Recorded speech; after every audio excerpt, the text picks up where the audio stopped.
So today I'm gonna show you how to play League of Legends, and the equipment you actually really need for this is just a computer, which I can't show you because I'm on a laptop, keyboard, and your mouse. That's practically all you need. You're fine. So today I'm gonna be teaching you how to play support in League of Legends, and some facts you need to know about League of Legends is that there are 5 roles or 5 positions that you need to play. One is ADC, which is usually a marksman, a mid lane, which is this, and usually a spellcaster, and jungle, which we don't have, is people who kill creeps in the jungle, which I will show you. For example, I'll just wait till they spawn. And a top lane, which is usually a tank. A tank means person with a lot of HP. Like HP and armor. You can take a lot of hits and sometimes deal a lot of damage. Which this is a monster that a jungler would take. And I don't know any tactics, but anyways, today I'm gonna be showing you guys how to play Alistar as a support. And you usually want to have your hands on QWER spacebar and spacebar, and your summoners are usually linked to D and F, which are spells that you can use that don't cost any mana. So yeah.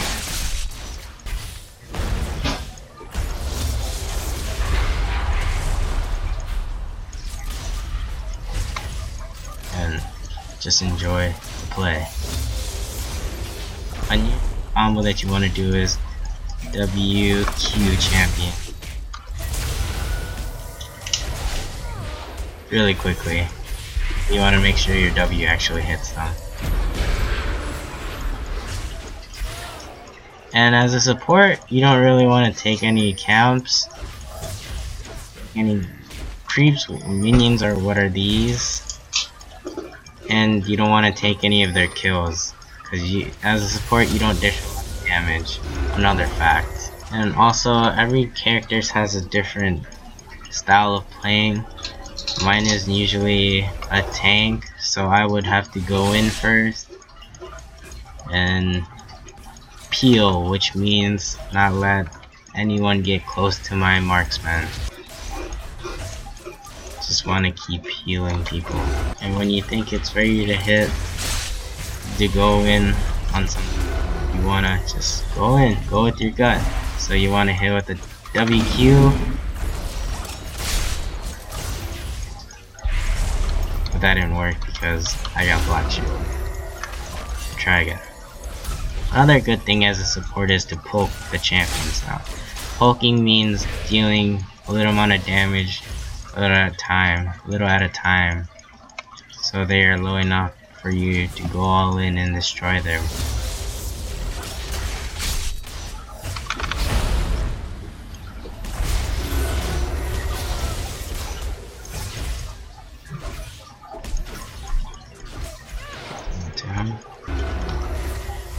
Also, a way of powering up your champion is by, I forgot this, but a way of powering up your champion is by leveling up or buying items, which I will show you in a little bit. Recall. Also, B is to recall. Good fact.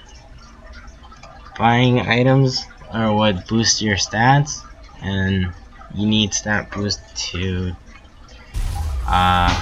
win the game. Practically, you need items to win the game. If you're itemless, you're hopeless.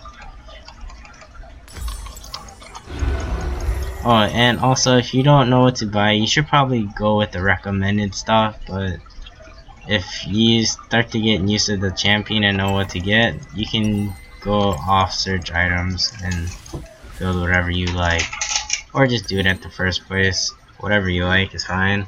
Also, for your mouse, you want to you right click a lot. Right click a lot. So that's what you're probably hearing for now. And sorry about all the noise. There's a fish tank running behind me, which is pretty loud.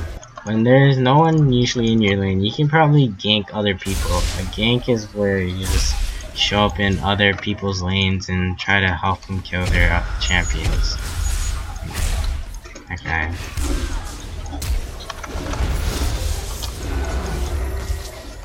I'm taking that. Oh, it's not bad to take kills, but it would be better if you give it to people who would actually do a lot of damage in the game. Like your ADC. Giving ADC kills is a good thing.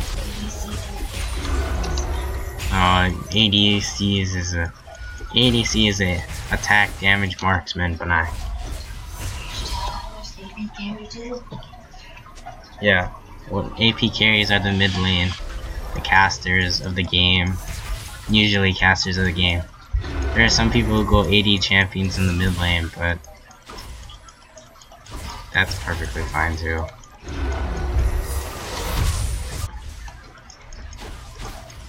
Since if your ADC or AD carry or your marksman, whatever you guys want to call them, is doing perfectly fine in the bot lane, don't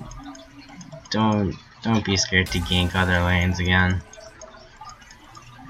For example, what I'm doing is called roaming, but sometimes it's not a good idea to leave your ADC out for too long, which you might die, but also pinging is G, good communication. Pings alert other allied champions around you to know if you're gonna go in or back off. Great way of communication.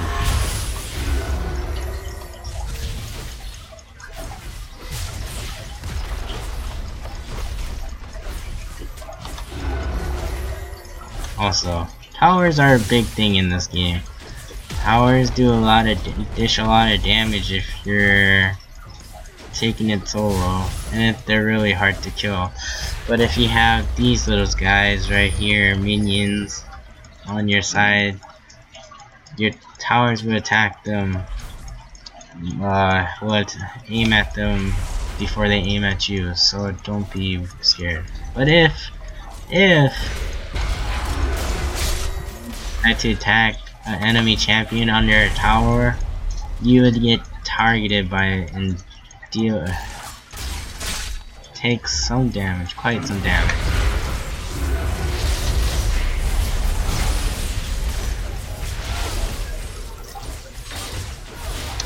Take down 40% of the level. 80% of the level. Also, alright. Also, there are death timers, which I will show you. I'm gonna go down on purpose, maybe. Die. There's a death timer, which is that right here. The higher level you are at, the longer it is, and I think it goes up to like a minute or so, which could change the game.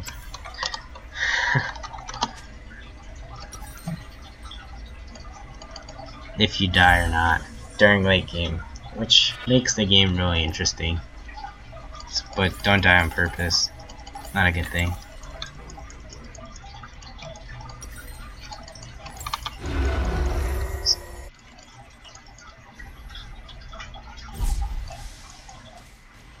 Since, for example, since your ADC is doing perfectly fine, you can go mid lane again. He's also making his way up, but she didn't do anything. But I'm here, so we're gonna do.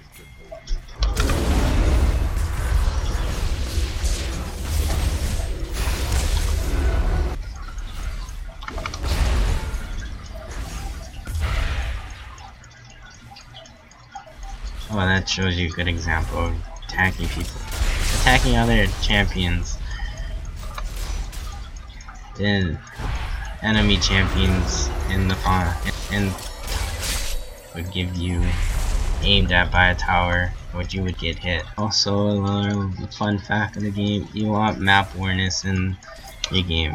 And as a support, there are things called wards that give you sight, which I'm about to go buy right now.